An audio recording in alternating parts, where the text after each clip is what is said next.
Bundan oldingi videolarimizda yuklarni O'zbekistonga yetkazib berish, ya'ni olib kelish uchun talab qilinadigan yo'l hujjatlari haqida gaplashgandik. Bugungi mavzuyimiz esa bojxona rejimlari hamda yuklarni bojxonada deklaratsiya qilish jarayonlari to'g'risida gaplashamiz. Ya'ni yuklar qanaqa deklaratsiya bo'ladi?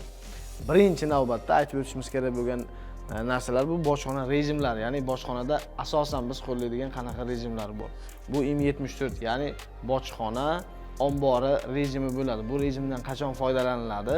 Qachonki eng ko'p holatlarda, misol uchun muayyan kompaniya nomiga yuk kelyapti va bu yukimizni ikkinchi kompaniyaga yoki boshqa kompaniyaga perifarming qiladigan bo'lsak yoki umuman deklaratsiya qilmasdan turib aynan bojxonada qoldiradigan bo'lsak, bu IM74 rejimi amalga oshiriladi va bojxona ko'rigi qilinadi. Ikkinchisi bu IM70 rejimi. Bu qanaqa rejim? Bu oddiy til bilan aytadigan bo'lsak, biz olib kelgan yuklarimizni ma'lumotlari to'g'risida o'zimizda shubha bor va bu yuklarni bojxona ko'rigini amalga oshirib turgan holatda yukning tenvet kodlari, yukning bojxonadan o'tadigan nomi va soni kilogrammlariga aniqlik kiritish uchun ushbu rejim qo'llanadi.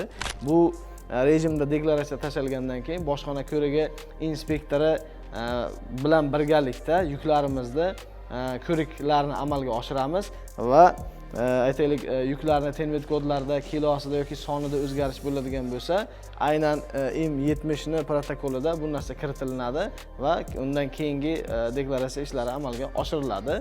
Buni bizga qulaylik tarafi, birdan IM40 ga tashamasdan turib bu IM70 rejimini qiladigan bo'lsak, bizda bojxonadan shtraflar yokida qanaqadir boshqa katta muammolar yuzaga kelmaydi. Keyingisi bu ND40 va IM40 rejimlari.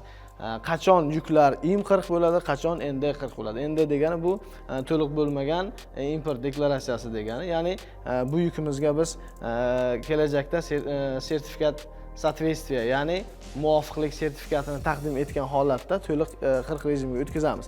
Aytaylik, bizning butun invoysimizda 30 xil yuk bor.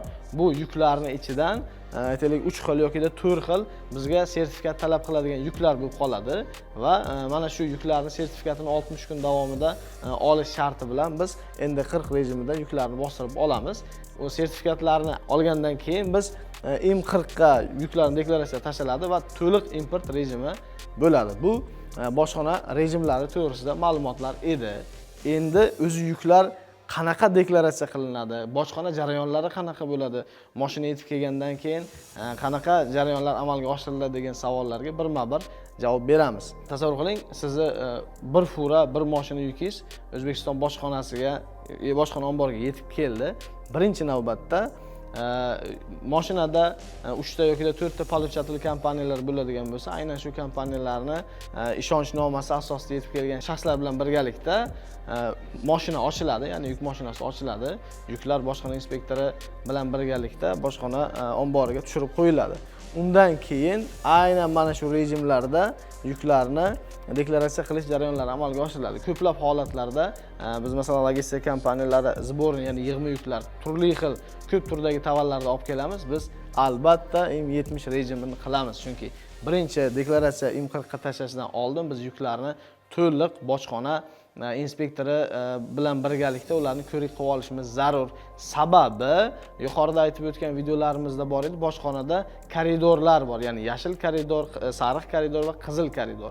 Bu turli xil ko'p turdagi tovarlar bilan deklaratsiya tashalganda, agar IM40 ga tashlagan bo'lsangiz, baribir bojxonani avtomatik ravishda ishlaydigan tizimi buni qizil koridorga solib qo'yadi va biz majbur bo'lamiz baribir bojxona inspektori yordamida buni ko'rik qilishga.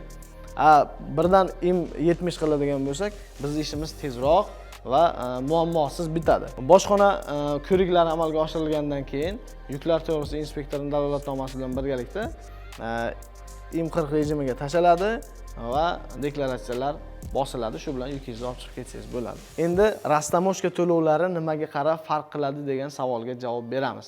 Aytaylik, siz muayyan turdagi organayzerlar olib kelyapsiz. Bu metaldan bo'lishi mumkin, bu plastikdan bo'lishi mumkin, bu ustida charimli yokida oddiy sintetik materialdan tayyorlangan organayzerlar bo'lishi mumkin. Ya'ni bu gap nima uchun aytyapman? Tovarlar tayyorlangan materialiga qarab farq qiladi. Misol, plastik arzonroq, metal qimmatroq yoki og'irligiga qarab, og'ir yengilligiga qarab farq qiladi. Misol aytaylik, 5 kilogramli stolning narxi $10 bo'ladigan bo'lsa, boshqona bazasida 10 kilogramli stolning bazasi undan sal yuqoriroq bo'ladi.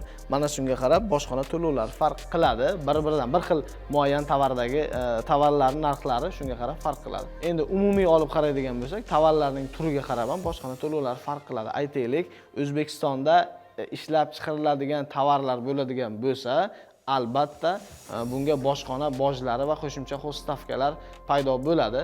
Misol uchun, O'zbekistonda ishlab chiqariladigan pilisos bo'lishi mumkin yoki velosiped bo'lishi mumkin. Bu tovarlarni olib kirishimizda boshqonaga qo'shimcha ravishda xo'sh-stavkalar to'laymiz. Nimaga deganda, ishlab chiqaruvchilarimiz bilan raqobatbardoshlikni ta'minlash uchun bu narsa amalga oshirilgan.